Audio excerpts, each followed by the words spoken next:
정말 지긋지긋한 변비. 혹시 이런 고민하고 계신가요? 오늘은요, 많은 분들이 생각지도 못했던 변비의 아주 놀라운 원인, 그 숨겨진 연결고리를 한번 파헤쳐 보겠습니다. 분명히 섬유질도 잘 챙겨 먹고 물도 진짜 많이 마시는데 왜 변비는 나아지질 않는 걸까요? 맞아요. 그럴 땐요, 문제의 원인이 우리가 전혀 생각하지 못했던 곳에 있을 수 있다는 신호입니다.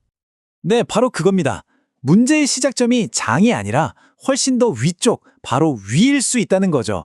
이건 정말 변비에 대한 우리의 생각을 완전히 뒤집는 이야기인데요. 지금부터 한번 제대로 시작해 볼게요. 자, 우리 몸의 소화 시스템에는요, 모든 걸 시작하게 만드는 일종의 마스터 스위치가 하나 있습니다. 그게 뭐냐면 바로 위산이에요. 이 위산이 도대체 얼마나 중요한 역할을 하는지 먼저 한번 짚어보겠습니다. 이걸 의학 용어로는 저위산증이라고 부릅니다. 오늘 이야기의 가장 핵심적인 개념이죠. 이름 그대로예요. 위에서 산, 즉 위산이 충분히 나오지 않는 상태를 말하는 겁니다. 위산이 그냥 음식물 녹이는 역할만 한다고 생각하기 쉬운데 절대 그렇지 않아요. 물론 단백질을 분해하고 나쁜 균들을 죽이는 아주 중요한 일도 하죠. 근데 진짜 핵심은 따로 있습니다. 바로 모든 소화 과정의 시작을 알리는 첫 번째 신호탄이라는 거예요. 이 신호가 제대로 터져야 그 다음 단계들이 쫙 진행되는 겁니다. 자, 그럼 만약에 이 첫 번째 신호탄이 약하거나 아예 터지질 않으면 어떻게 될까요? 네, 맞습니다. 마치 도미노가 쓰러지듯이 소화 시스템 전체가 연쇄적으로 와르르 무너지는 과정이 시작되는 거죠. 원래 건강한 소화 과정은 이렇습니다. 아주 잘 짜인 팀플레이 같아요. 먼저 위에서 충분한 위산, 즉 아주 강력한 산성 신호를 빵 하고 보내주면요. 이 신호가 다음 주자인 호르몬을 딱 깨웁니다.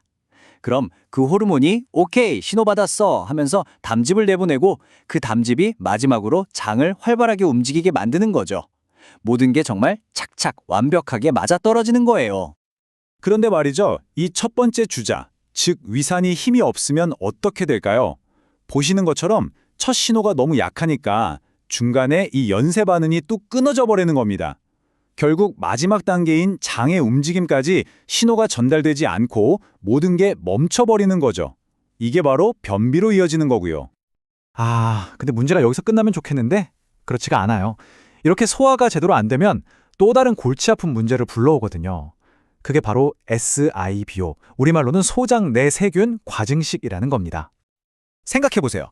위에서 제대로 소화되지 않은 음식물이 그대로 소장으로 내려가면 어떻게 될까요? 소장에 살고 있던 세균들 입장에서는요, 갑자기 어마어마한 뷔페가 차려지는 셈이에요. 이 세균들이 신나게 음식을 먹고 가스를 뿡뿡 만들어내니까 배는 더부룩해지고 장의 움직임은 더 방해받고 변비가 더 심해지는 악순환에 빠지는 거죠. 자, 그럼 이렇게 엉망이 된 시스템, 어떻게 다시 되돌릴 수 있을까요?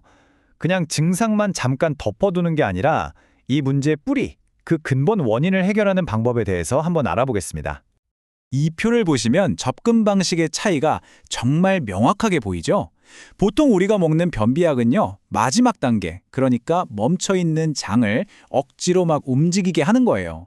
그런데 베타인 HCl 같은 보충제는 접근법이 완전히 다릅니다. 문제의 시작점, 바로 그 약해진 위산 신호를 다시 강하게 만들어서 전체 시스템이 스스로 정상적으로 돌아가게끔 하는 거죠. 말 그대로 컴퓨터 재부팅하듯이요. 물론 이런 보충제 말고도 우리가 일상생활에서 할 수 있는 것들이 있습니다. 아주 간단하지만 이 전체 소화 시스템을 돕는 아주 강력한 습관들이죠. 여기 나오는 방법들 정말 별거 아닌 것 같지만 효과는 정말 강력합니다. 예를 들어 볼까요?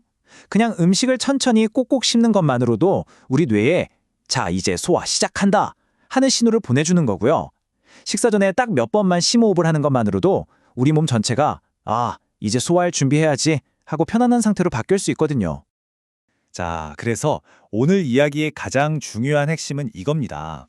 변비라는 증상 그 자체에만 매달리는 게 아니라 우리 몸의 시스템 전체를 바라보는 관점이 필요하다는 거죠. 바로 이 문장이 오늘 이야기의 모든 것을 요약해주는 것 같아요. 변비는 장 자체의 문제가 아니라 위산에서 담즙 그리고 장 운동으로 이어지는 이 연결고리가 끊어졌다는 신호다라는 거죠.